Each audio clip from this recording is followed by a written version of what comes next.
mọ̀kágò eléyìí mọ̀kágò. Ó yá sáré tètè kó bímọ là. Sáré tètè kó bímọ yè. Yé. Níbo lẹ ti rí àjẹtẹ̀gbé wá sílé? Ayé ti mu tí eru o. Wọ́n ti fa tábà yé kù. Ṣé wọ́n fẹ́ bímọ láyé? Ọmọ mi wà. Àwọn ọmọ rẹ̀ ni gbà. A fẹ́ rí ìyá yẹn nínú ilé yìí torí àlè bá gbé. As long as she's in this house, mi ò fẹ́ kí ẹ mú àlejò kọ̀ọ̀kan wá sínú ilé. Kí ni nǹkan tó ń ṣẹlẹ̀? A ní kò sí nǹkan kan. Ayé ti fi ọ́. Ó lè gbà. Bóyá àwọn ayé rẹ̀ lè lójú. Ọmọ akíní olórí nìkan ló lè wọlé. Arábìnrin tó wà yìí ò lè wọlé. Tó bá fi wọlé báyìí, á dàbí bàtà jẹ̀wọ́ ní gbèsè. Ojú tún jábọ́ lára mi. Ẹ dọ́gbọ̀ ẹ dá lóhùn o. Mọ́yọ̀! Ẹ jẹ́ bí oníṣẹ́ náà, má jẹ́ bí oníṣẹ́ o. Ó lójú inú láti rí nǹkan táwọn ò rí. Ìyá mi o, ẹ lọ sí inú yín ká ẹ mọ́ gbóhùn ẹnu.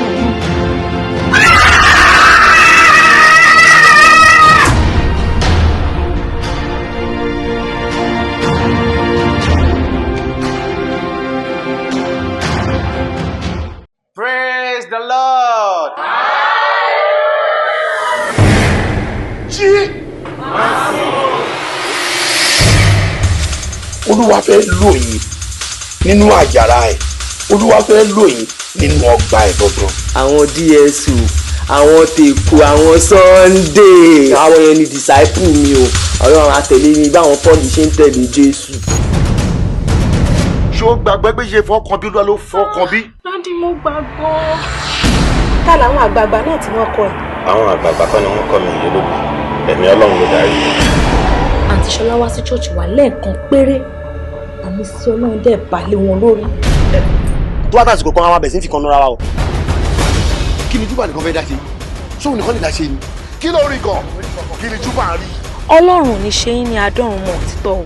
Ṣé wọ́n sọ pé jàmbá máa ń ṣòkúta rẹ̀? Jọ o, ojú èṣù àjẹsára wà àjẹsára pọ̀ o.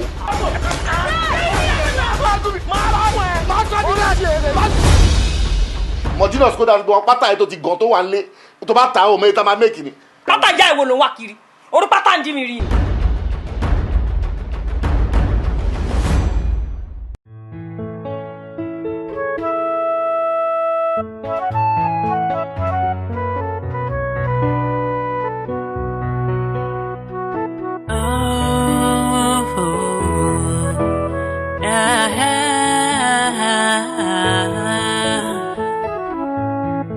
Brothers, oh, brothers.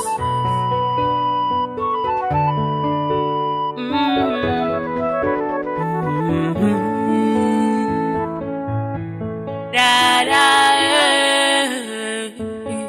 da da Coupe, coupe, coupang, pang, da da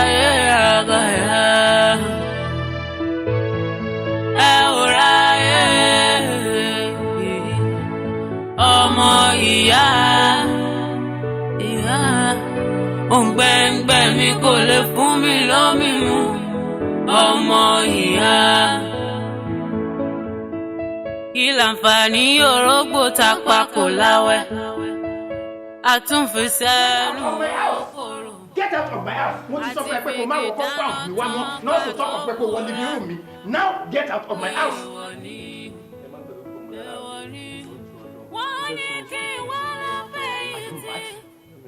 Ọmọ ìyá wèrè wo okun ọmọ ìyá ti já láàrin èmi ẹ̀tẹ́. Get out of my house. And you. Ọjọ́ tí nuisance tó bá tún wọnú compound mi wá. Ó bá rẹ̀ nísìnyí. Èmi èso ogun àbí ẹ̀yin náà gbọ́rọ̀ tọ́gà sọ ni ṣé èèyàn mọ̀ pé fẹ̀kàn tẹ́lẹ̀ náà ilé báyìí náà làbọ̀ sinmi oko ńgbà tí yẹn bá jẹ́ tẹ́ láàárọ̀ ọjọ́ rẹ̀ ńgbà tí ọba fi di ọjọ́ alẹ́ mọ́ ìrọ̀lẹ́ ó yẹ kéèyàn fẹ̀yìntì kó máa jẹ́ wọn mọ́ ni ẹ̀yin ẹwà wọn wáìgì àjà ó nìsín wọ́n ti padà sẹ́yìn wọ́n ti jẹ wọn mọ́ wọn déédéé ni kò sí ní tó ṣe wọn bí yẹn bá kọ̀ tí ọba Amẹ́ríkà lọ́kọ́ lọ gbà sí mi bẹ̀ tí ò rí London lọ ìkílọ̀ pọ̀ jù nú kéèyàn padà sí náà lú ẹ̀ ẹ̀ bá sọjọ́ ni ìníṣẹ́ wọn sí lábẹ́kúta sí wọn máa fa àdàgbé ètò rọ̀ síbẹ̀ ni. Ọ̀sẹ̀ ẹ̀yọ́ láti pé àbúrò gẹ́lẹ́ ń bá sọ̀rọ̀.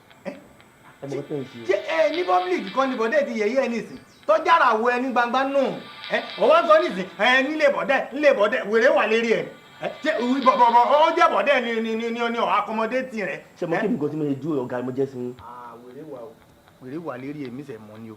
ṣèbí lójú gbangba àyín nísìn lọ̀gá fi yẹ̀yẹ́ wọ́n já ọ sí òòlóòrùn gbangba ni kéde pé wọ́n daṣọ bò ó pé èmi ò fẹ́ rí ọ̀nà léyìí mọ́ tackless of compound and hindiza àbí wọn sọ bẹ́ẹ̀ èbó kan náà fi sọ. tẹ bá ṣe jura yín lọ máa sákìyìn o. èmi. bẹ́ẹ̀ ni ẹ̀gbọ́n mi ló nílé ẹni tí ikọ̀ ìbá baṣọ ló máa gbọ́ o. ẹ̀gbọ́n ẹ ló nílé kò sí wàhálà sórí bóyá tóní tọwọ́ bíngò bá bà ọ́ láti kùn tó kọ́kọ́ fa ọ̀yà báyìí bá. ajá Gbénga lé ẹ dànù bí ajá ọmọ ìyá ẹ.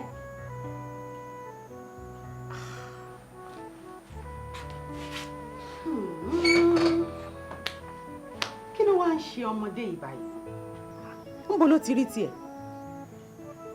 bàbá yín ò ní rú wà báyìí lọ́wọ́ nígbà tó wà láyé bẹ́ẹ̀ lèmi tí mo jẹ́ ìyá yín náà àfi bí ẹni pé mi kọ́ ni mo bí. mọ́mì ẹ fi ìbílẹ̀ Gbénga sílẹ̀ olówó wọn kì í ṣe ọlọ́run tó bá ti wù wọn ni kò máa ṣe. mo lọ sí sukùl padà nírọ̀lẹ́ nítorí pé mo ní lẹ́kítọ̀ láàárọ̀ kùtùkùtù ọ̀la. tó bá rí bẹ́ẹ̀ yẹ ń wọlé kí n bẹ́ẹ̀ tẹ̀bà. ẹ bá kẹ yìí ẹ bá ọ lé náà assignment náà ọ̀rọ̀ tó jẹ́ pé àfi bí ìsẹ̀mù. ó rọ̀ gan-an ni. ẹ bàbá ṣe wà. olùbẹ̀ntẹ̀ ṣe ń dúró dé. anaye. àbá ẹ wá ṣe submit assignment yín ṣá. èmi gan mọ́ kọ́ sọ mi sọ kí mi wà wájú. o bí pé mi gan submit. wàláì. Hey guys, ẹ kí mi ṣe yín lẹ́bàá kí mi gbé báyìí báyìí mo ń lọ sí factory. In fact mo ti pẹ́. kí ló ń ṣe ẹ wọ́n fi iṣẹ́ ṣe ẹ ni. ṣé o gbà wípé àṣẹ níṣẹ́ ní 2 PM ni. ó dàbí ọmọ ṣẹta ní ṣá Mr. Kinwumi ó jẹ́ bá fi iṣẹ́ ẹ̀ ṣeré. ẹ̀yin guys mo mọ̀ pé a níṣẹ́ ṣe wọ́n pé ọ̀nà fún lọ́nà ọ̀run tí bá lọ sí factory sí báwọn mo ṣe fẹ́ survive kí lọ bẹ́ẹ̀ mo ti rí 1 or 2 things tí mo fi ń leave ara mi wá sí school. Sẹ́rí ìkọ́ tí mo máa fẹ́ kẹ́ṣẹ́ fún mi òun ni wípé bá mi mark attendance mi. Mark attendance. Wẹ́ tó bá yẹ pé assignment èmi ò lè bẹ ṣé mi dẹ̀ lè bẹ kọ orúkọ kankan gbogbo tá bẹ ṣe ń jọ kìíní àná nǹkan. ní wàhálà máa bẹ ṣe bọ̀ ìwọ àti iṣẹ́ ìṣá. iṣẹ́ ni ò jẹ́ kó ráyè wá yọjú sí mi. ó dáa ká tiẹ̀ gbé yẹn tì ìyẹn kọ́ ni mo torí ẹ̀ wá bí. kí ló dé tábúrò ẹ béèrè owó lọ́wọ́ ẹ̀ tó o fún. ṣé nǹkan tó sọ fún yín nìyẹn. bẹ́ẹ̀ ni àbí bẹ́ẹ̀ kọ́. tó bá jẹ́ nǹkan tó sọ fún yín nìyẹn nǹkan tó bó ṣe rí nìyẹn. bó ṣe rí nìyẹn kí lẹ̀ ṣe ẹ̀ gan-an lọ́dọ̀ ẹ̀. màámi tó bá jẹ́ lórí ọ̀rọ̀ Kọ́lá kò sọ̀rọ̀ ńbẹ̀. kò ṣe ní sọ̀rọ̀ ńbẹ̀ mo ní kí lọmọdé yìí ṣe fún ẹ gangan. màámi nígbà tèmi wà ní skul bóun ṣe wà ní skul tá lèmi lọ ń bá kó náà face life títí ẹ̀ náà.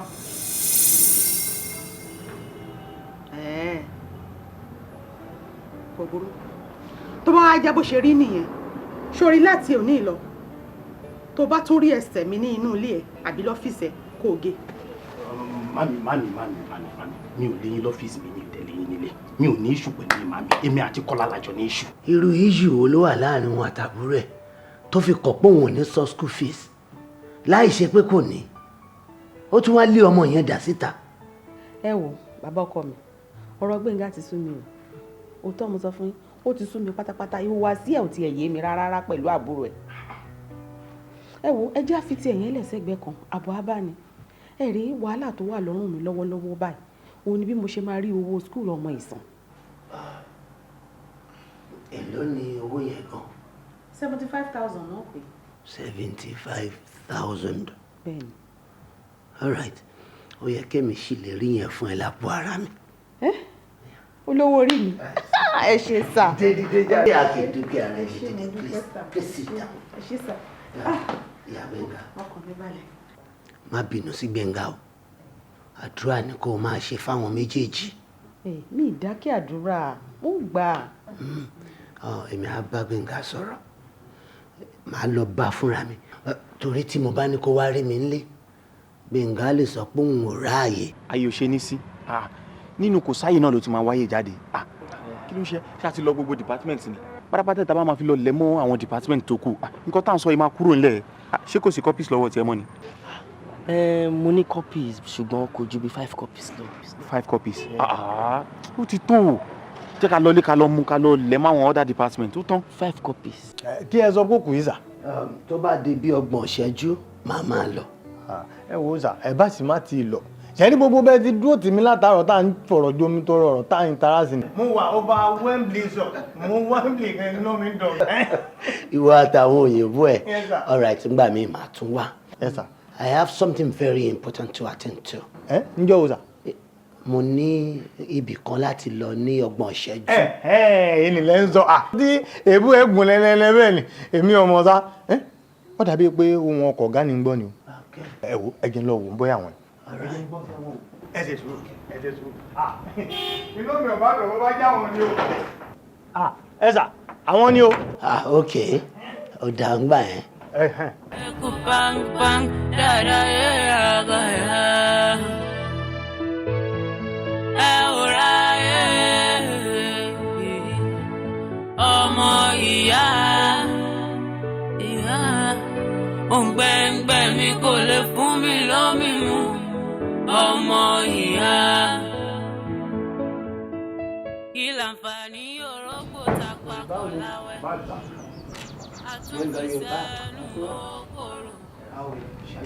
àdúpẹ́ sá ó ti pẹ́ tẹ́tí dé.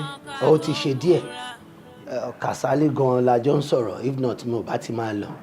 kódà èmi gẹ́ ni mo kíìpù kọ́ńpìlárì wọn èmi ní sà. Yes. Benga, I am very angry with you. Why are you angry with me, sir? I am very, very angry with you. Nǹkan tó dẹ̀ ṣe fún mi máa sọ fún ẹ bí báyìí sínsìn. You see, yes. Anything tí mi ò bá ṣe fún yín ẹ jẹ́ ká wọlé lọ ká lọ sọ ọ́nù. No. Orí ìdúró ń bí náà ni màá ti sọ nǹkan tó ṣe. Ṣé o rí what you did to me? Ẹ máa bọ̀. Níbo ni ẹ ti ṣẹlẹ̀?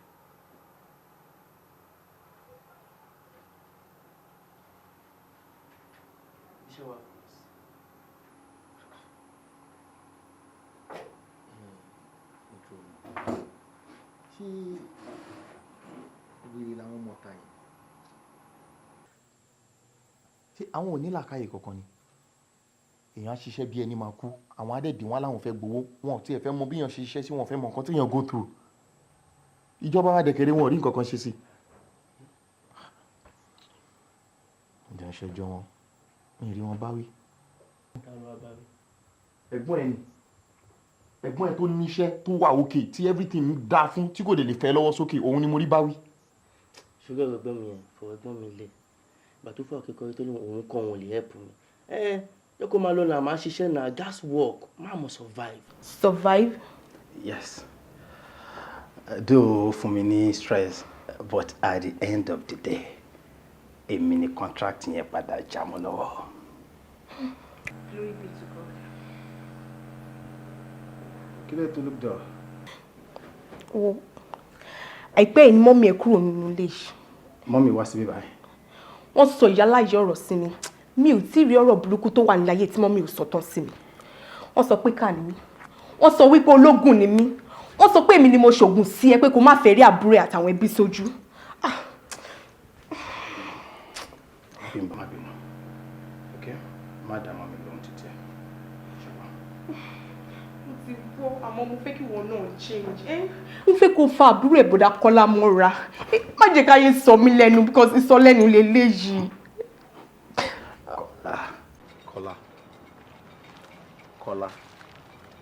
Kọ́lá. Jídé, wáyé tó fi ń pariwo mi bẹ́ẹ̀ ni pé mo dákú. a máa ti parí service náà nìyẹn. Of course, iṣẹ́ ló kù báyìí. Iṣẹ́ ló fẹnu pè bẹ́ẹ̀ yẹn. Iṣẹ́ náà wà dà. Èmi gan ro ọ̀rọ̀ yẹn because àwọn tó ti graduate before our years back wọn ò ríṣẹ́ kábọ̀sì bọ́ sí àwa. Kó lọ́ọ́ máa ṣàánú wa ni o. Kọ́lá ń ṣàánú wa lóòótọ́ but the truth is ṣé orí bẹ́ẹ̀ mi ṣe ń ròyìn àfàìmọ̀ kó má jẹ́ pé gbogbo ọ̀rọ̀ tá a ti sọ tẹ́lẹ̀ la máa padà sí o. Èmi gan ro bẹ́ẹ̀ but I gbọ́dọ̀ give up because we can be lucky. I gbọ́dọ̀ give up. We can be lucky. As much as we are not going to give up, I gbọ́dọ̀ mọ̀ pé time is so very important. Time is money. Time waits for nobody. Time ti tó náà nìyẹn. How did you do? Ó sì tán pátápátá. Ọlọ́run mà ṣe o. Ọlọ́run mo dúpẹ́ o tó bá mi mú lọ láyọ̀ àtàlàfíà tó tún bá mi mú bọ̀ láyọ̀ àtàlàfíà. Ọlọ́run mo dúpẹ́ mo mọ̀ lóore o. Ọjọ́ ń rè bí àná yìí. Tó fẹ́ máa lọ tójú ro mí. Ó sì yá tán náà nìyẹn. Mo dúpẹ́ Ọlọ́run. Ọlọ́run ṣe o. Ní ọkọ mi. Ẹ ṣé gan-an. Báwo wá lọ́hùn? Àwọn èèyàn ò yí sí bọ̀ adúpẹ́ fọ́lọ́run. Òwò bí mo ṣe wà ẹ̀wọ̀n mi, mo ti miss ẹ. Èmi náà miss ọkọ mi, mo miss ẹ. Ọmọ tá a bá ṣe báyìí. Mo mọ̀ pé ẹ̀bà ni favourite ẹ. Ẹ̀bà ni ẹni. Jẹ́ ń wọlé báyìí kí n tẹ̀bà fún ẹ. Mọ́mí mi náà máa jẹba o. Ẹ̀bà kọ́ ẹ̀bà ni. Gbé báàgì ilé ẹ̀kọ́ máa lọ lẹ́yìn jọ. Màá rí ẹ ṣùgbọ́n. Ọjẹ́ ọya máa wọlé bọ̀ ọkọ kí. Ọkọ mi, ó ti ń sún mi báyìí. Ọ̀dọ̀ màmá ni mo ti ń bọ̀. Actually, àwọn ló rán yàn kan wá pè mí. Kí ló sọ? Nípa ọ̀rọ̀ tí mo ti máa ń bẹ sọ láti jọjọ́ iná ẹ̀, ọ̀rọ̀ Bọ̀dá Kọ́lá. Màmá ní pé kí n sọ fún ẹ pé kó bá Bọ̀dá Kọ́lá wáṣẹ́ sí complain ẹ̀ tàbí kó bá wọn wáṣẹ́ sí bòmí. Sórí lórí ọ̀rọ̀ Kọ́lá yẹn, kò sọ̀rọ̀ ńbẹ̀. Mo ti sọ fún ẹ times without number pé kó má máa dárúkọ Kọ́lá létí mi mọ́. Mi ò kí fẹ́ gbọ́rọ̀ ẹ̀. I just hate him. I hate the guy. Àwọn èèyàn ti ń sọ mí lẹ́nu. Wọ́n ní pé mi ni ò jẹ́ kó help àbúrò ẹ̀. Ohun tó bá wu àwọn èèyàn kí wọ́n sọ, I don't care. Ìwọ ọmọkùnrin. Ọkùnrin báwo ni? Ṣé àbá tí mo wá yàn make sense ni? Mo suggest pé ká bẹ̀rẹ̀ sí ní ṣe magazine wa fúnra wa. Pé tá bá bẹ̀rẹ̀ with time everything máa wà okay. Wá sọ fún mi pé ọkùnrin báwo ni? Sherry, mi ò sọ pé àbá tó mú wa ọ̀dà. What I'm saying is, tá bá fẹ́ bẹ̀rẹ̀ náà, a máa need capital. Níbo la ti fẹ́ rí? Délé, capital ń ṣe problem. Mo bá mọ́mísí mi sọ̀rọ̀ lánàá nípa fẹ́ bẹ̀rẹ̀ magazine wa. Wọ́n sọ fún mi pé àwọn retí owó àjọ kan. Tẹ́lẹ̀ káwọn bá ti rí owó àjọ yẹn, wọ́n máa kó fún wa. A dẹ̀ fi bẹ̀rẹ̀. Okay, ìyẹn dẹ̀ dáa. But pẹ̀lú ọ̀nà a máa need office space. Táwọn èèyàn bá fẹ́ wá, we need an office. Ó fọ́ ní Délé. I still need office for now. Ṣé bó la máa fi gba office? Mọ́mísí mi ní shop. Let's start from there. Okay, good idea, but still, tá bá fẹ́ bẹ̀rẹ̀. Ẹ pé nǹkan kékeré ló pé kíni. Gbogbo first set of magazine tá bá máa ṣe, ọ̀fẹ́ ló máa kọ́kọ́ jẹ́ o. So, what is the assurance of the continuity? Nǹkan tí mo bí nípa lè ṣe ni pé a máa wá advert. Tá bá wá advert, tó bá táwọn bá ti mọ magazine wa, a máa introduce cover price fún wọn. Sounds good, but okay, èmi náà mọ man kan, Mr. Abe, ọ̀rẹ́ sister mi ló jẹ́, is into printing press. Bóyá I would have to talk to my sister. Kan bá Abama ni ẹ sọ̀rọ̀, tó bá tiẹ̀ lè máa ṣe fún wa on credit pending the time tá a máa fi máa rí advert. Who knows? No, lè dára. But how are you going to dash yìí ṣe? Sure. Kò feasible. We'll need an editor, we'll need a photographer, we'll need a reporter, we'll need a proofreader. So many things. Bamdele, for now, àwa ni editor, àwa ni marketer, àwa ni proofreader. Okay. Mo jẹ́rìí ẹ náà mo mọ̀ pé jack of all trades ni ẹ́. Gbogbo iṣẹ́ ni wọ́n fẹ́ mọ̀ tí ẹ gbogbo iṣẹ́ ló fẹ́ máa dá ṣe. Iṣẹ́ di ọmọ aláṣẹ jẹ, owó di ọmọ aláṣẹ là. Ọ̀rẹ́ mi guess what? Ìyẹn kọ́ járe. Ibi tí mo lọ, o believe kan ti accept láti máa yá wa ní owó láti máa fi print ṣá. Yes! Pẹ̀tọ́ gbogbo iṣẹ́ ta ṣe, in fact, tọ́wọ́ ìwọ̀n tí màá yẹn sọ.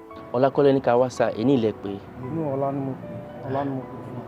Èní ìní sá. Ọlá ni mo pè. Though mo go through content no magazine and I found it very, very, very interesting. Thank you, sir. You guys really tried. Okay, you guys really tried. You understand? But there is a problem. Kí ni problem náà, sir?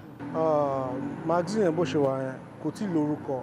So mi dẹ̀ lè kówó mi lé lórí bẹ́ẹ̀ yẹn. Ṣé you understand? But I try. But I must put more effort. Ṣé you understand? Màá wò kọ́ tí mo lè ṣe sí. Màá pè yín, màá get back sí yín. So, ẹ mọ̀ pé ká máa lọ. Màá pè yín. Thank you, sir. Délé, kí tó wà lánàá nílẹ̀ báyìí. Já máa lọ. Ẹ máa ti lọ. Ṣé ẹ̀bí ń gbé mo dá yín dúró? Mo ń ṣọ́ àti yín àtàwọn kọ̀ọ̀kan ni. Association had to decide láti compensate him because gbogbo àwọn programs wa ten cover lọ́fẹ̀ẹ́ láì gbowó and then gbogbo bẹ́yìn fáwọn group wa ní copies láì gbowó and I really appreciate it. So I decided láti compensate and láti máa fún ní 10,000 naira every month. And my advice for you guys, continue the magazine was okay. So I'm relent because our gone I'm going to plan for him, which is very big. So I continue. So calibre pẹ̀lú nǹkan tá promise yín, so by Wednesday kẹwàá láti wá gba token as you said. Thank you very much. I won't lie to you, your magazine is good. Thank you. Hi, Dr. Areni. Please sit. Hey, thank you, sir. So, how is your magazine business going? Are you guys making progress? We are making progress, sir. But I think I make all that. But I believe in Piri Taban Teramo. I'm a jagbang biological. That's the spirit. Etubo teramo dada. Iteramo share ni lo ṣe pàtàkì. You see, Rome wasn't built in a day. Sure. Ojú abaga kola kon. Ke teramo, okay? Sure, sir. Sir, I ní àwọn challenges kankan. Ó yẹ ká ti máa rí owó gidi. Ṣùgbọ́n àwọn èèyàn tí mọ magazine wa dáadáa. Kò tó wá ṣẹlẹ̀ ń sìn ojú wọn pé I need ẹni tó lè help wa. Kò tá need ń sìn ojú àwọn advert ńláńlá tó ń pé tá bá ṣe alọ́ màmú pa ṣiṣẹ́. Tá bá dẹ̀ fi lè ṣiṣẹ́ ẹyọ kan yẹn, àwọn companies tó kù máa bẹ̀rẹ̀ sí ní rí wa. Kọ́lá. Mo understand the plight yín dáadáa. Mo mọ̀ nípa print business. Ká ní ẹ̀gbẹ́ ò lọ ya nǹkan tó yà ẹ́ ni. Tó mú wa ń bí tẹ́lómi mú wa lọ́hùn. Ẹni tere èjì tere lọ́jà fi ń kún. But kò sábúrú. Mo mọ̀ pé nídìí advert tó máa tóbi láti help yín kẹ́ lè ṣe print kéde. Ọ̀rẹ́ mi tí mo ní kẹ́ lọ bá ń gbà yẹn. Òun náà ni wàá padà síbẹ̀ lọ bá.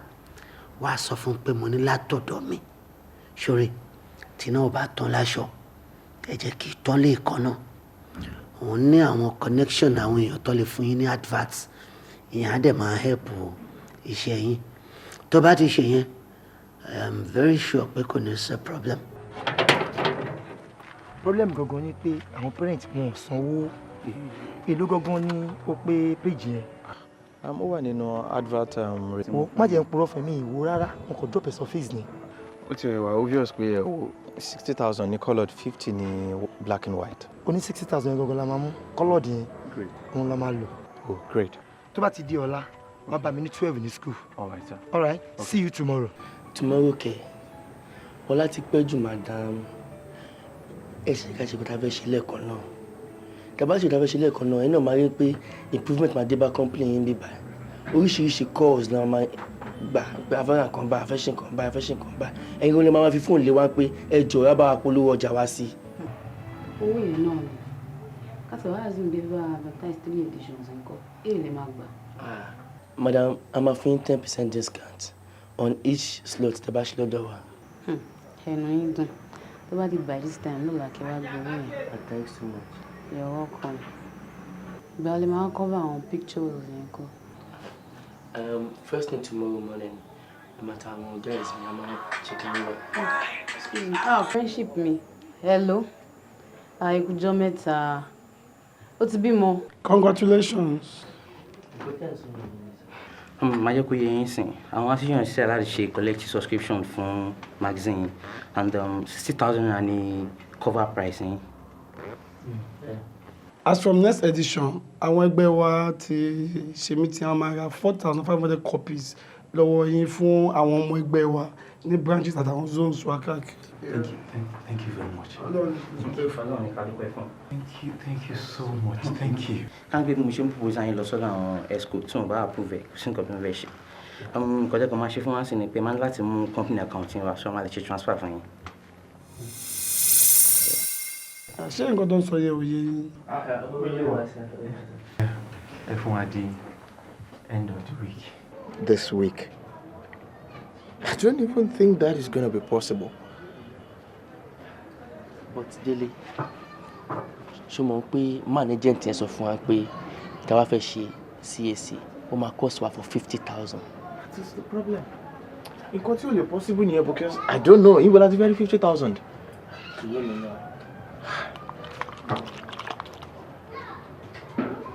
But wait, your brother registered one communication company some time ago. Yeah. Wọ́n register communication company. Ṣùgbọ́n wọn ò lò mọ́ owó yẹn ò kà wọ́n lẹ́nu wọn. Lucky. That means we're lucky. I come and hide under that communication outfit as a subsidiary. Yeah, and we start using it. Mo lè lọ bá ẹ̀gbọ́n mi sọ̀rọ̀ nípa company yẹn because akọ wọn ti pọ̀ jù. See, for now, you will have to do it. It's just for the meantime. After Tabati drew that we'll pull out of the company. Okay. Màá try láti bá wọn sọ̀rọ̀ but kọ́nà máa fi àtijọ́ wá síbi tó nira. Ọlọ́run ò ní fi síbi tó nira káwọn ṣáà ti rọ́nà lọ ni. Wàá rọ́nà lọ. Àṣírí ẹ̀ ò dẹ̀ ní tú. You heard your brother. O gbọ́ request to make. Mo fẹ́ kó wọlá Ọlọ́run kó wo ti ìyá yín tó jókòó yìí. For the sake of the two of us.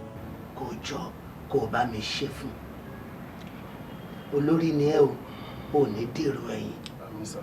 Àṣírí ẹ̀ ò dẹ̀ ní tú. Àmín sir. Please. No problem sir. Màá ṣe fún.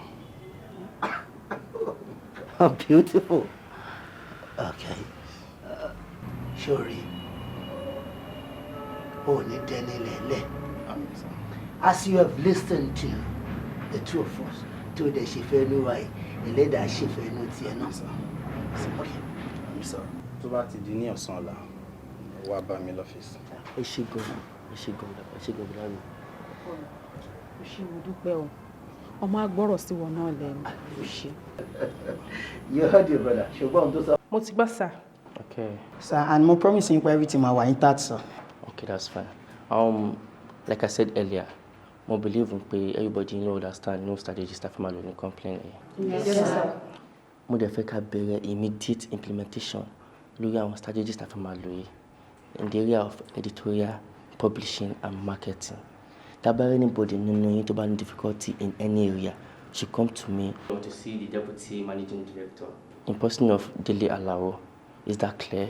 Yes, sir. Talari nínú yín tó ní any question tó fẹ́ bi mí. Sir, I have a question, sir. What? About the new magazines. Magazines is vendor quality. Okay. You can go. Yes,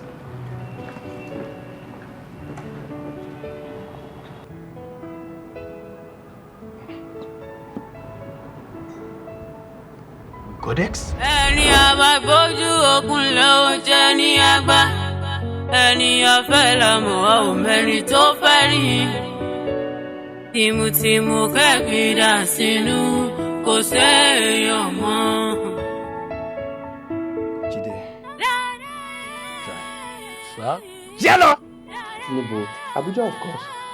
Mo mọ̀ pé Abuja ló ń sọ. A ti prepare 3 months call fún lọ. Yeah. And you think that is good for you? You're going for a 1-week program, and then opportunities and interviews in Mile Yoju.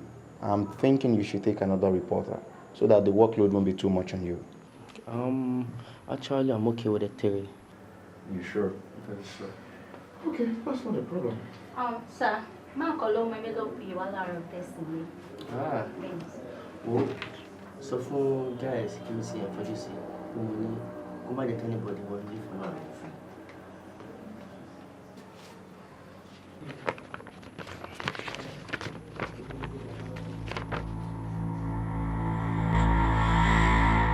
What? Who is that?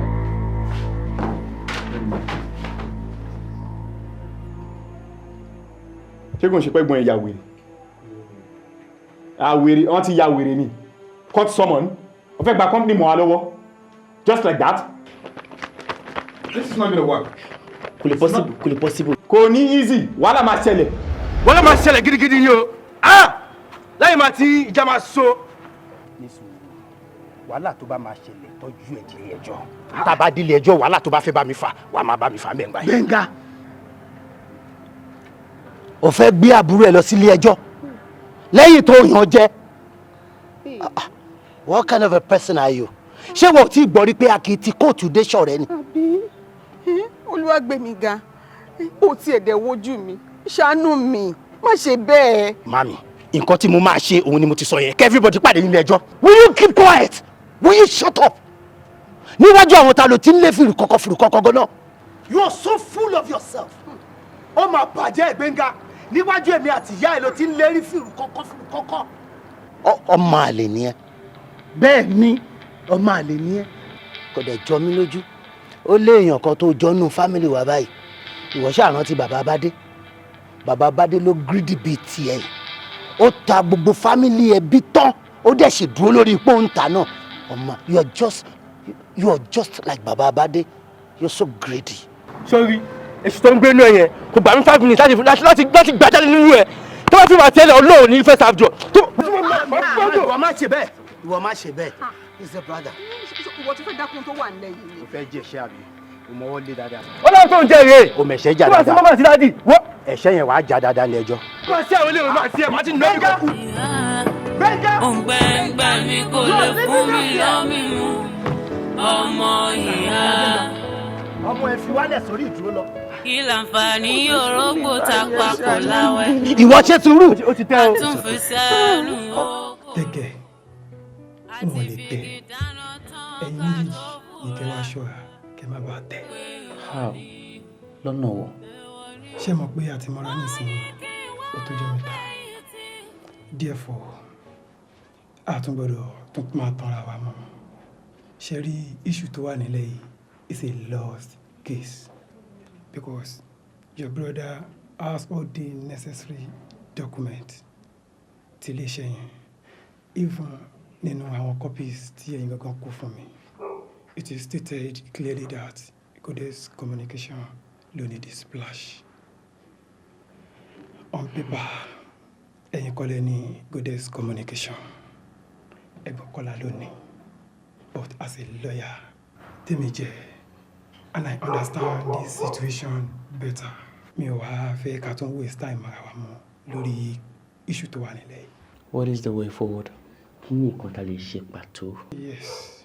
Ṣé rí bí ẹ̀yin méjèèjì ṣe wà yìí? Ẹ máa padà lọ sílé. Ẹ máa wá lọ bẹ̀ bọ̀dà Kọ́lá títí tí wọ́n máa fi gbọ́. Mo ti bẹ̀ wọ́n o.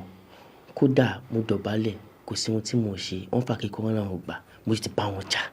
Kọ́lá, ó tún complicate matter tún nìyẹn. Ṣé ìwọ gbọ́ bí àwọn àgbàlagbà ṣe máa ń pa òwe ni? Wọ́n ní ká dọ̀bálẹ̀ fún ṣìkà kò ní kó rí oyè náà.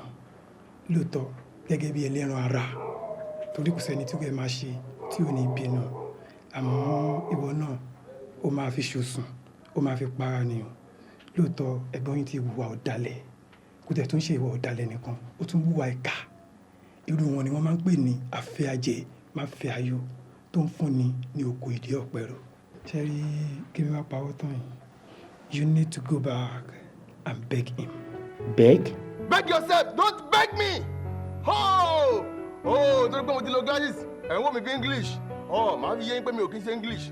I'm a native. Yes, bàbá yín gbogbo wèrè máa ṣe fún yín báyìí lẹ́ni. Ọ́fíìsà, tẹ́ni wọn bá ti ṣe wèrè nu wọn, fífa fọwọ́ lẹ́sẹ̀ dànù. Kọ́kọ́rọ́ mọ́tò yìí dà.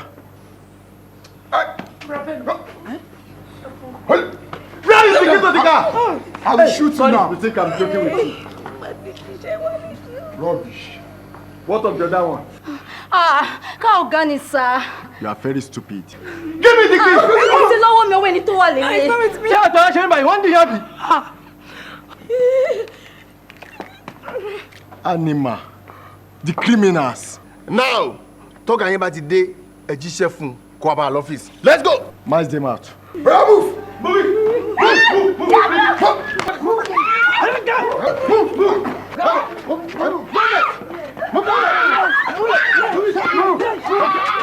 Officer, let's go. Ẹ̀yin kọ́ lẹ gbà mí síṣẹ́. Ẹ lè lé mi. Close it up for me. Close it. Nonsense. That's nice. Yeah. ilé ìtàn máa fi dánú níbẹ̀ yẹn ó jẹ́ kí n lọ let's go. Kí ló ń ṣẹlẹ̀ ń bí báyìí? So ìwọ fẹ́ mi kó gbọ́n kó tó ṣẹlẹ̀ lẹ́nu ọjọ́ mẹ́ta yáàbí. Anyway, tẹ́lẹ̀ ọkàn ní yóò bá lè sọ̀rọ̀ èmi àkókò sọ̀rọ̀ àwọn tó ní company ti wá gba company lọ́wọ́ ọ̀gá. Pẹpẹ róró ṣẹ́nu eléyè kan ti gbọ́n. Wo mo gbé fún ẹ. Ìwọ níwọ̀ tó yẹ pé wọ́n ló súnmọ́ ga jù ṣé ẹnu eléyè ká ti gbọ́ pé ìyá tíṣà kú àwọn wo ló ní company ọ̀gá ló ní company. Ọ̀gá ló ní company lọ́pàá ni wọ́n gba company lọ́wọ́ wọn. Anyway ẹni tó bá fẹ́ mọ̀ nǹkan tó ṣẹlẹ̀ nínú yín kẹ́yà tẹ̀lé mọ́tò ọlọ́pàá àbí kẹ́ dúró síbẹ̀ kí wọ́n wá arrest ẹ̀yin náà èmi ti lọ́n tèmi.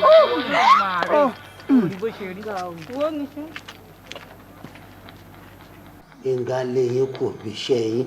wọ́n ló wá kó mi ṣe sá àárọ̀ ẹ̀mí mo kàn wí pé àwọn ọlọ́pàá àtàwọn court officials wọ́n wá síbi iṣẹ́ wa wọ́n lé gbogbo àwọn staffs ní wọ́n lé wọn bọ́ta mọ́tò complain wọ́n gbà gbogbo tá a fẹ́ fi ṣiṣẹ́ àtàwọn kan tá nínú complain wọ́n ti complain wọn ti pa. Gbẹ̀ngà ṣe bẹ́ẹ̀. mo bí n pẹ́ gbọ́n mi lè ṣe bẹ́ẹ̀ fún mi. That boy must be a bastard. Uncle ṣé Bọ́lá Gbẹ̀ngà ti wá wàhálà báyìí mo dẹ̀ máa rí pé mo fún wọn wàhálà yẹn mo máa fún wọn wàhálà yẹn. Ó deserve àti rí wàhálà lóòótọ́ but please be patient. Patience bí ti bá wo patience bí ti bá wo arábìnrin fi mí lẹ̀ fi mí lẹ̀. Tèmi yé mi o àwọn ayé máa sọ ẹ́ lẹ́nu wọ́n sọ pé òun fẹ́ràn àbúrò ẹ̀ pé òun fẹ́ kó ṣoríire bí títí ẹ̀ náà. Ohun tó bá wo aráyé kí wọ́n sọ I don't care tó bá wo aráyé kí wọ́n sọ mí lẹ́nu I don't care tó bá wo aráyé kí wọ́n sọ mí lẹ́sẹ̀ I don't care tó bá wo aráyé kí wọ́n sọ mí lójú I don't care.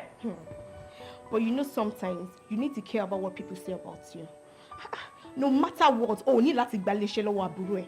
You don't need to take the company from him. Woman, I want to sleep.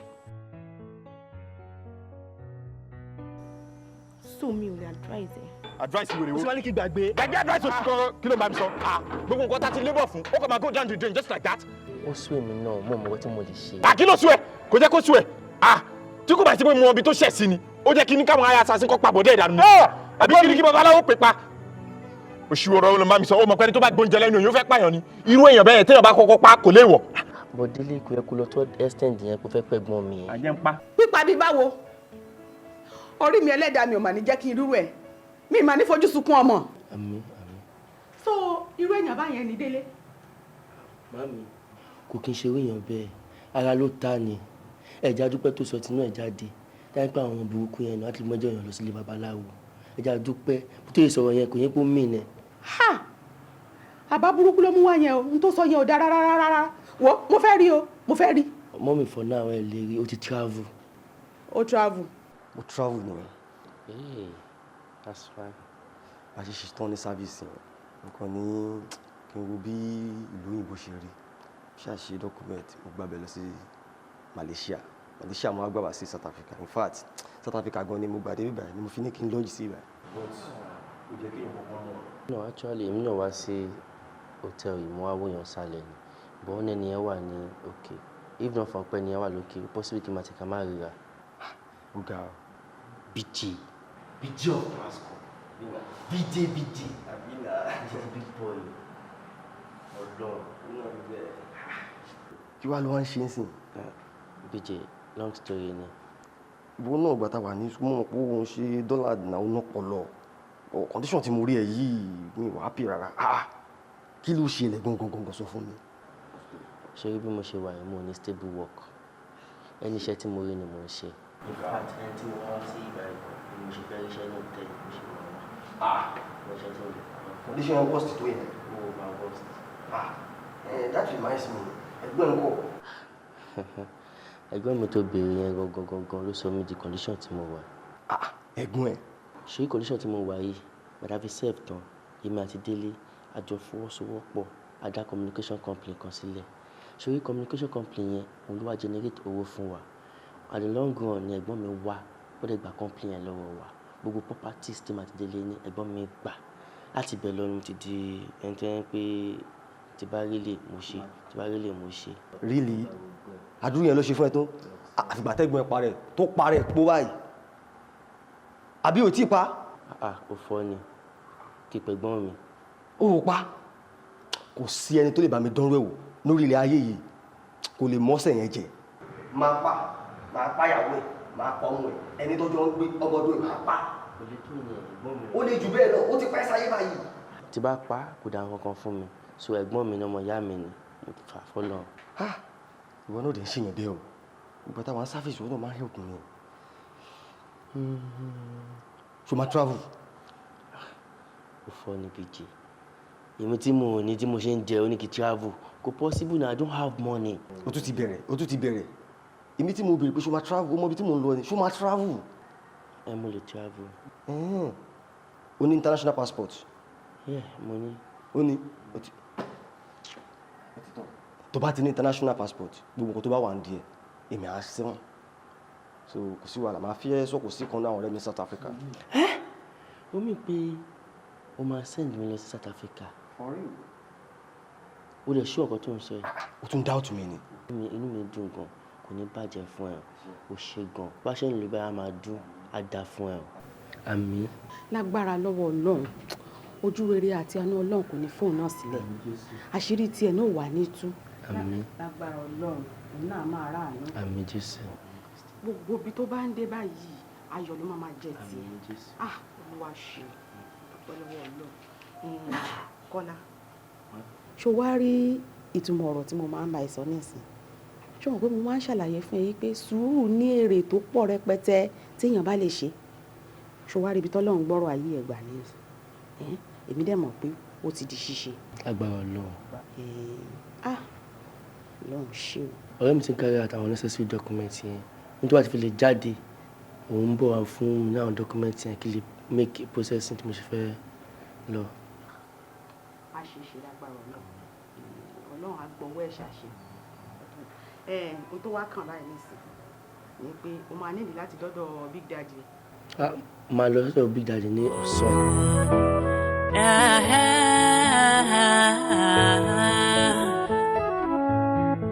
Brothers, oh, brothers.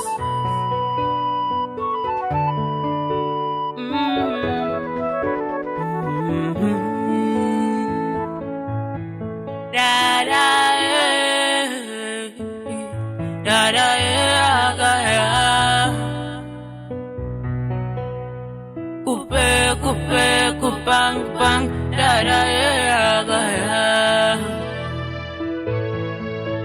Ora ọmọ ìyá, òǹgbẹ́ǹgbẹ́ mi kò lè fún mi lómi mu, ọmọ ìyá. Kí láǹfààní orógbó tapa kò láwẹ́, àtúnfisẹ́nu okòrò, àti figi dáná tán ká tó fura, pé èèwọ̀ ni, èèwọ̀ ni. Wọ́n ní kí wọ́n lọ fẹ̀yìntì, pé mo nílò alábàárò, ẹni tó yẹ kí n fẹ̀yìntì, kìkì ẹ̀gún ló jẹ́. Ẹni bàbá rìn kò sí nílé mọ́, ẹni bá tún fọ̀rọ̀ lọ́hùn kọ́,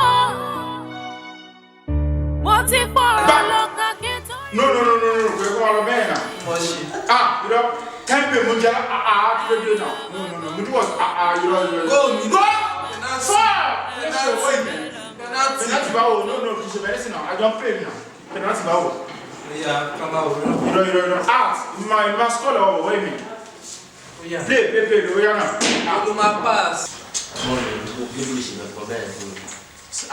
Ọmọ kí ló ṣe? Ṣé game lẹ́yìn ṣì play látara òní? Kí ló ṣe yín náà? Bóyá ẹ̀kọ́ ṣì kúrò mi ẹ̀wọ̀n nílé lọ́kẹ́lẹ́ wá ṣẹ̀ṣẹ̀ jọ. Látàárọ̀. Fábalẹ̀.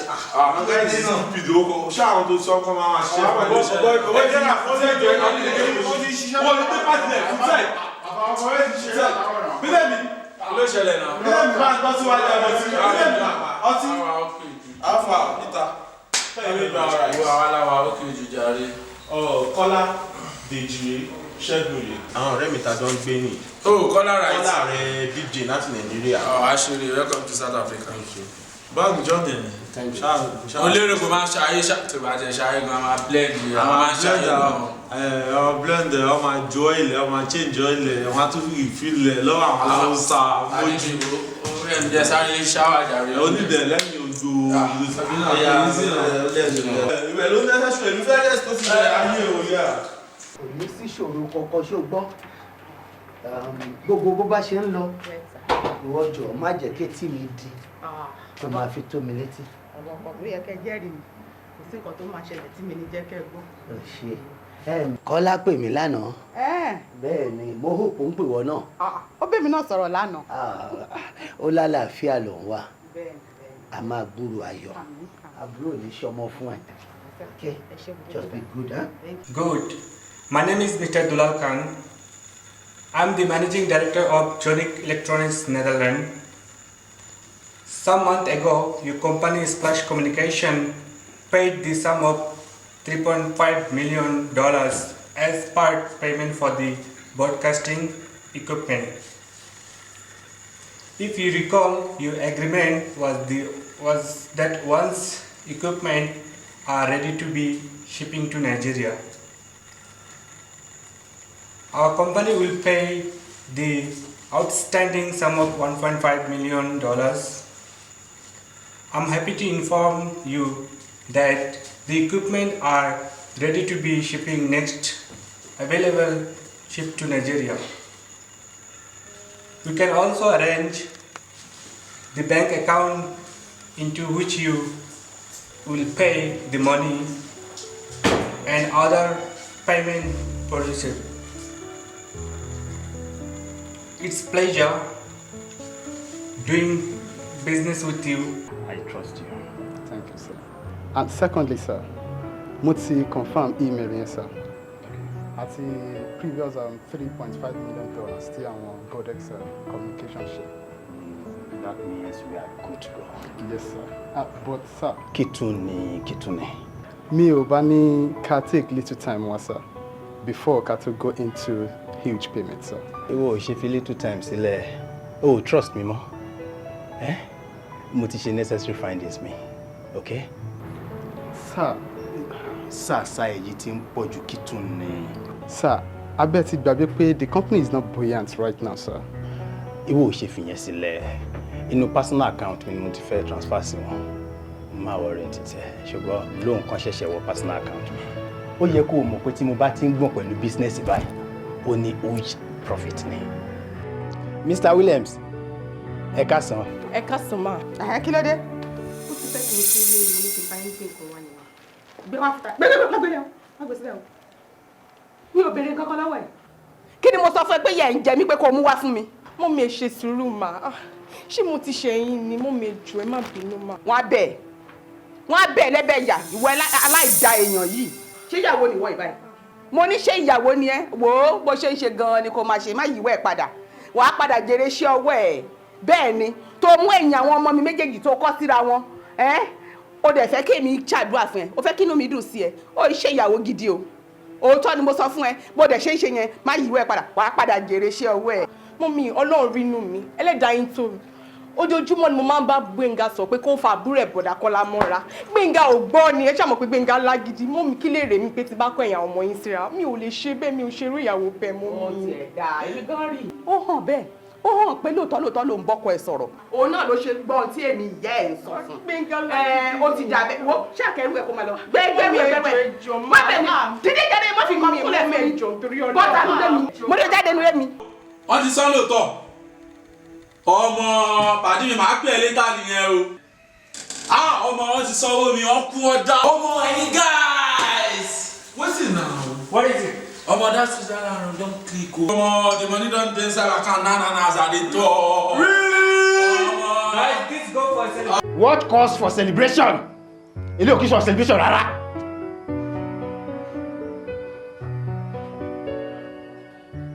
Gbénga, nítorí pé mo sọ fún ẹ pé mo ní oyún. Oyún tèmi àti ẹ ti ń wá lọ́jọ́ tó ti pẹ́. Tó yẹ kó máa gbàlù kó máa gbàjọ́. Ló wá sọ fún mi pé what cause for celebration? What is wrong with you, Gbénga? Kí ló ṣẹlẹ̀? I've been duped. Duped? jọ báwo ló ṣe ṣe báwo ló ṣe ṣẹlẹ̀ báwo ló ṣe ṣe sọ̀rọ̀.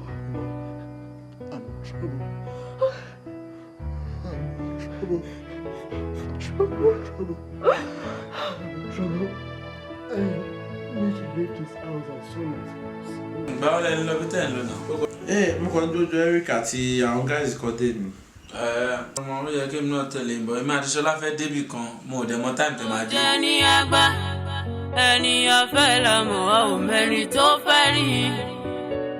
Tìmùtìmù kẹ́gbìdà sínú kò séèyàn mọ́.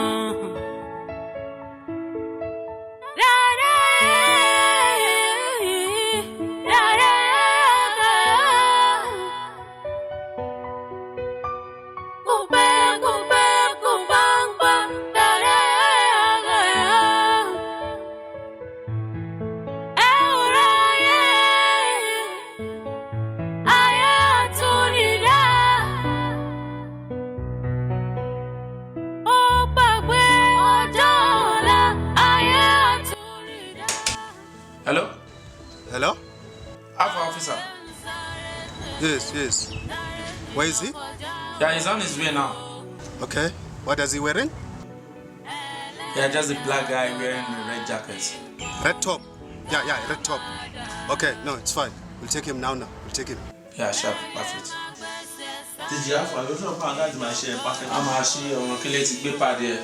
I don't like it. If I go to Nigeria, I love you. Great morning. That's it. Go back. It's your love.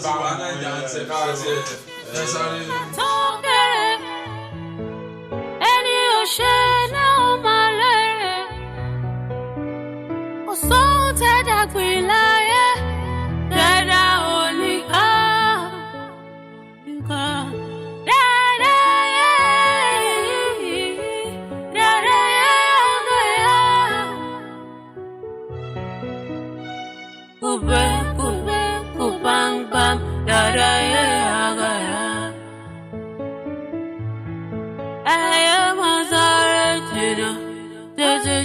Kọjá orí o,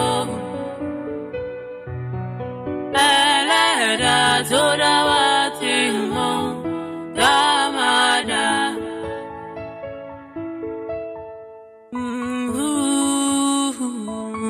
Wọ́n ní abọ́jú òkun lé.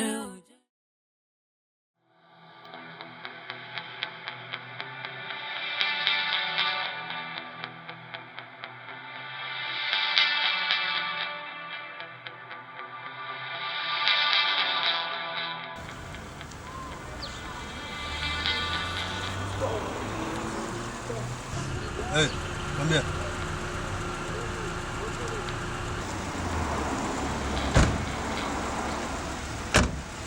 Good afternoon. Yes, sir. Where are you going? I want to buy something down the street. What's your name again? My name is Lateef. Obviously, you get me in South Africa. Where are you from? I'm from Nigeria. Are you here on a visit? Yeah. When did you come to South Africa? Last 2 weeks. About 4 months ago. Sir, you're not comfortable with your responses. No, you have to come with us now. What have I done? Now. Do not resist. No, now, calm down now. Well, apply first. Come. You must be right now. It's okay now. Please now. Get inside. Get inside. Okay, please. No, we will talk. Get inside. Get inside. Please now. Get inside. We'll talk. Please Get now. inside. Please. Please now.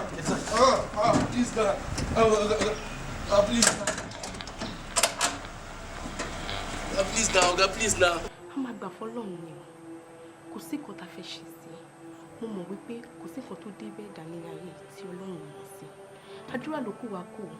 Ká máa gbàdúrà wípé kí Ọlọ́run kó yọ wá kó ní ìtakùrà wá sí.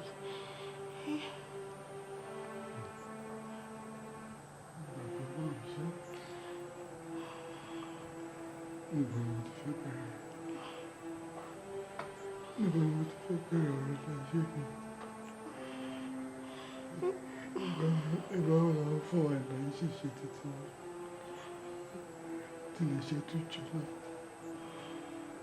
Kí ni nǹkan tí mo ṣe nǹkan tí gbogbo wa ń dojú rú báyìí? Kí lè ṣe mí? Kí ni mo ṣe? Kò mí ó yé Ọlọ́run. àdúrà ò kì í ṣe nǹkan tì mo mọ̀ dájú wípé agbójúlé Ọlọ́run kò ní jogún fún ṣebí iléeṣẹ́ ló jóná èmi wà ò sọnù náà.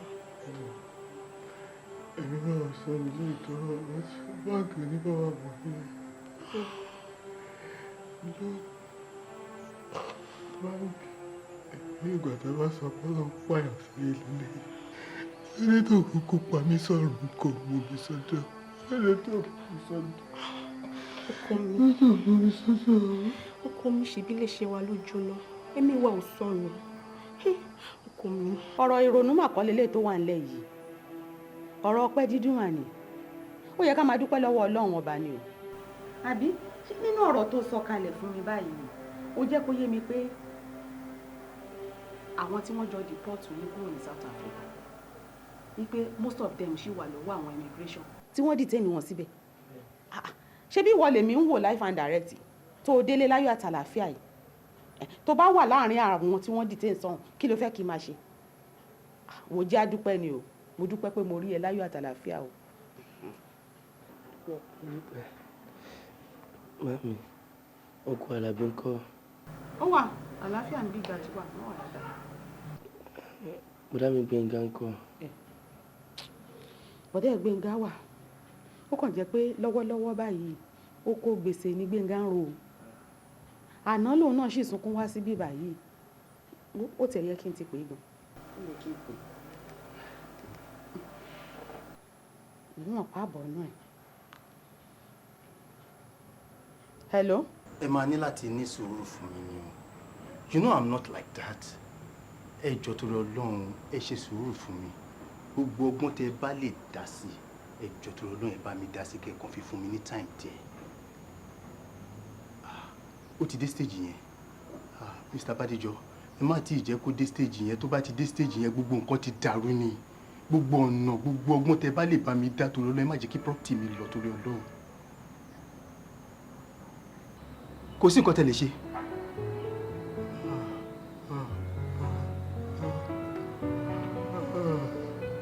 Gbèsè dé, property ti lọ.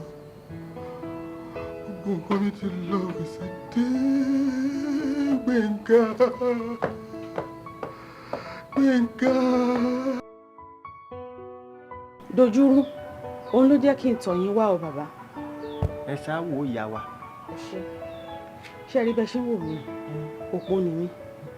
Bẹ́ẹ̀ ni, ó ṣe díẹ̀ tọkọ mi ti ṣaláìsí. Ẹ wá rí látìgbà tí ọkọ mi ti kú yìí, wàhálà yìí ti pọ̀ jù. Àti jẹ àti mu, ìṣòro ńlá gbáà ni. Pẹ̀lú ọmọ méjì lọ́wọ́, torí ọmọ méjì lọ́lọ́run fi fún mi. Èyí ẹ̀gbọ́n, ó tiẹ̀ ti ṣe tán níléèwé gíga gan. Àmọ́ kò ríṣẹ́. Gbogbo wàhálà ẹ̀ náà, ọrùn mi náà ló ṣì wà.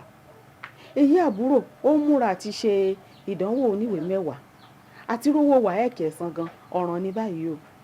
Bàbá gbogbo nǹkan ò lọ bó ṣe yẹ kó lọ rárá, ìnira yìí ti pọ̀ jù. Ó ní mo ṣe ní kí n tọ̀ yín wá, ẹ ṣàánú mi.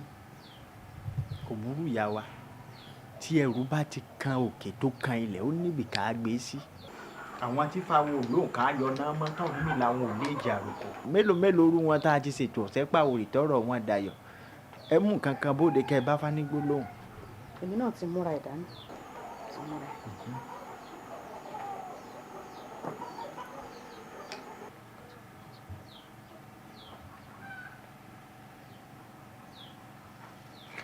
Ó ní bàbá.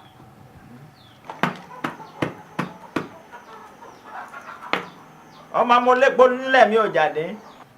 Ẹlẹ́rìí ìpín, ògbìn tán lẹ́fẹ̀ẹ́, mà pé eléré, mà bà ọ̀tún. Bọ́lájò kọ́ ọmọ kínkín tí mẹ́rin fan. Ìtọ́ ló ní oṣù ọ̀tọ́ o, àwọn awo, ẹ̀yìn awo, èmi ọ̀gbẹ̀rì. Bá a fẹ́ máa lójú àríná, bá a fẹ́ máa lẹ́sẹ̀ àrìn.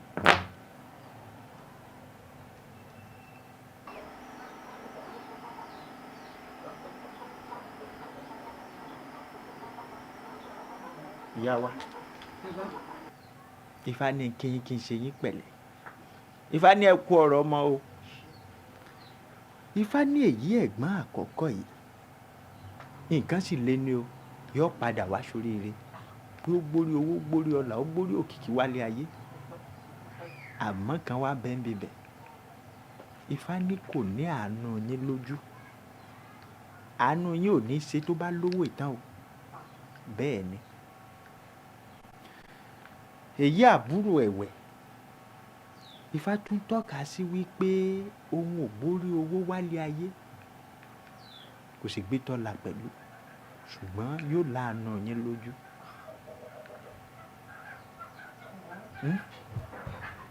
ọ̀rọ̀ yìí ó tọ́jú sú mi o kò jọra wọn rárá èyí tó mórí owó wá sílé ayé tó bá lówó náà tán kò ní láàánú mi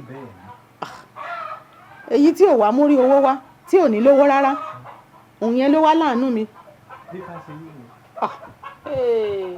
eléyìí ó dojúrú o ó dojúrú. kò ní dojúrú ìyá wa ọ̀rọ̀ ẹ tóbi ká fọ̀gbẹ́n nígbà ọ̀rọ̀ ti débì ó ní nǹkan tá a ṣe sí èmi ó gbà yín mọ̀ èyí ẹ̀gbọ́n tó lógo tí ó padà wá lọ́lá lọ́jọ́ ọ̀la yìí ká gba ògo tiẹ̀ pẹ̀lú kìkì rẹ̀ fábúrò tó lójú àánú yín lójú. ẹnu wo gan-an ló fẹ́ fi sọ fún wípé ẹ Gbénga mo fẹ́ gba ògo ẹ fún àbúrò ẹ láíláí wọn ò ń sọ tán bá wa sọ wípé nítorí kíni wà wá sọ fún wípé nítorí pé wọ́n ní ìṣẹ̀dá ẹ̀ dájú wọn ò ń sọ. gbogbo ẹ̀ dojúrú báyìí kò yé mi mọ́ nǹkan tẹ́mi rò ní wípé tí mo bá pe àwọn méjèèjì tí mo ṣàlàyé fún wọn ó yẹ kó yé Gbénga inú mi yìí làwọn méjèèjì ti jáde èmi rò pé yẹ kán nífẹ̀ẹ́ ara wọn tó bẹ́ẹ̀.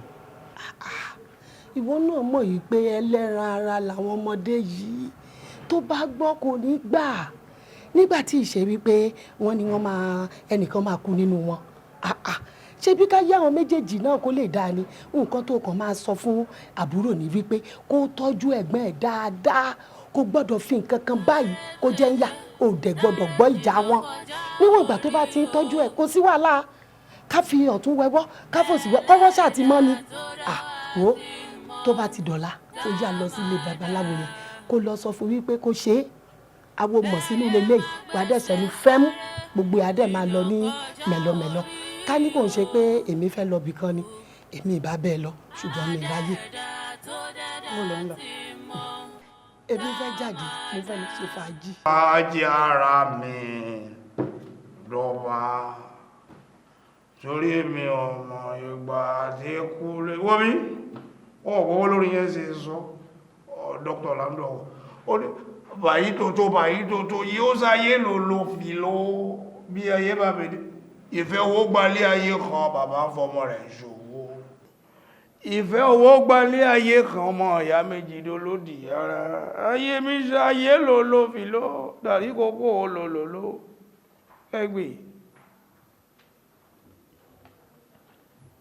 bàbá ń ṣí kìíní gbàgbàdé lórí ẹ̀ ò dáhùn náà ṣọ́rọ̀ yẹn kàdá àtúbẹ̀ ìzí jẹ́ kí n sọ ọkùnrin kan fún ẹ àwa náà àṣọmọ àtàdélẹ́fù ìní láfi wà báyìí kò easy wo self-preservation is the first law of nature ó máa dúró gan ni ó máa wà kándọ̀ ni ó máa wà gidigba ni kò sẹ́ni tó fẹ́ fún yàn láyé ní láìfù kò sí ó máa wáyè fún ẹni wọ́n gan ó máa ṣe kíni ó máa jà bí àwọn tí tó ń dúró yìí ó máa jà kankan fúnra ẹni ṣorí ọ́n jà fúnra wọn ó máa jà fúnra ẹni kí ló ń sọ yìí àwọn ẹnìkan fẹ́ ṣe kíni wọ́n fẹ́ gbà kankan lọ́wọ́ ẹ̀ wọ́n ń gbà kankan wọ́n á gbà á ìwọ ló ní gbà ó ní gbà ní táwọn bá lọ fetish ìwọ dẹ̀ lọ prayer táwọn bá lọ fetish tó bá lọ sí tìbílẹ̀ ìwọ lọ Allahu Akbar tàbí kọ́ lọ in Jesus name I pray in Jesus name I pray bá ṣí kìíní ṣọgbọ́n kọ́ lọ in Jesus name I pray kò sí problem wọ́n fàdúrà sí ni ọgọ́ rẹ̀ ó gbọ́dọ̀ dílé wo mi wò ó tí gbogbo nǹkan bá dẹ̀ dínà tó jú sí $1 ẹ̀ kọ́bọ̀ ẹ̀ ó gbọ́dọ̀ jẹ́ kó ta sọ́wọ́ àbúrò ẹ̀ kó gbọ́dọ̀ ta sí tó bá ti ta sí ó ta òkú ẹ̀. mi ò tẹ ṣetán láti ta orúkọ mi ìdí nìyẹn tí mi ò fi lè aláwọ̀ táìmù kó bọ́ sọ́wọ́ Kọ́lá. Oh Jesus. ìyá Gbénga ìwọ ṣe adúrú nǹkan tó tó báyìí ṣé kì í ṣèwọ ló bí àwọn méjèèjì ni ó fẹ́ gba kádàrá kan fún kan ó fẹ́ túṣe Ọlọ́run wò oh no this is so unheard of.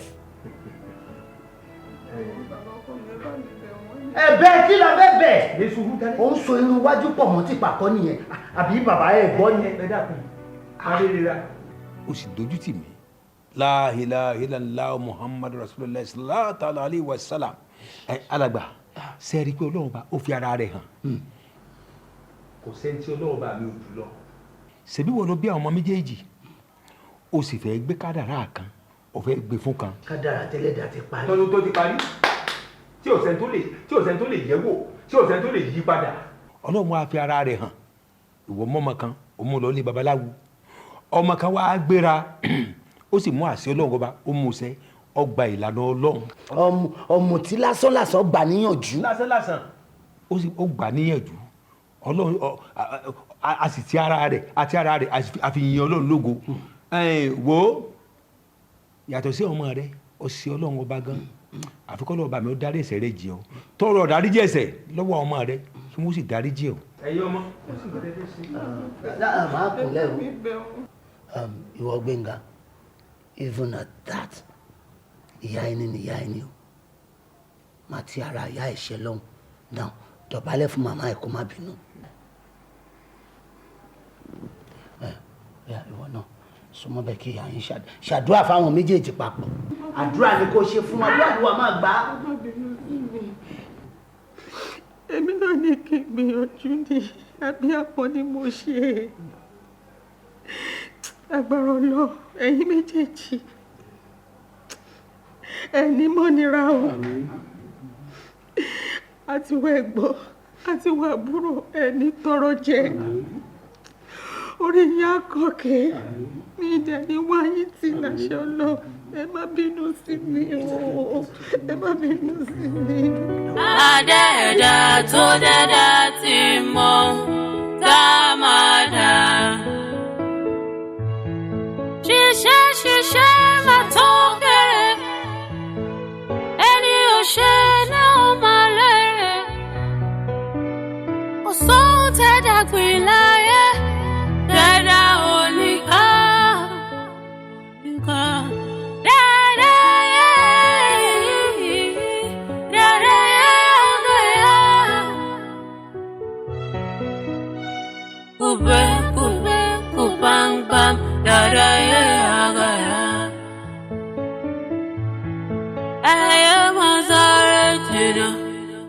Jìnnà kọjá orí o.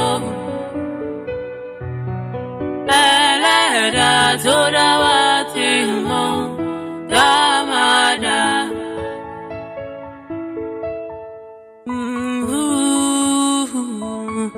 Wọ́n ní abọ́jú òkùnlé ò jẹ́ ní abá. Iṣẹ́ òdodo ṣẹ́ ó níbi tó ti ṣẹ́ wá.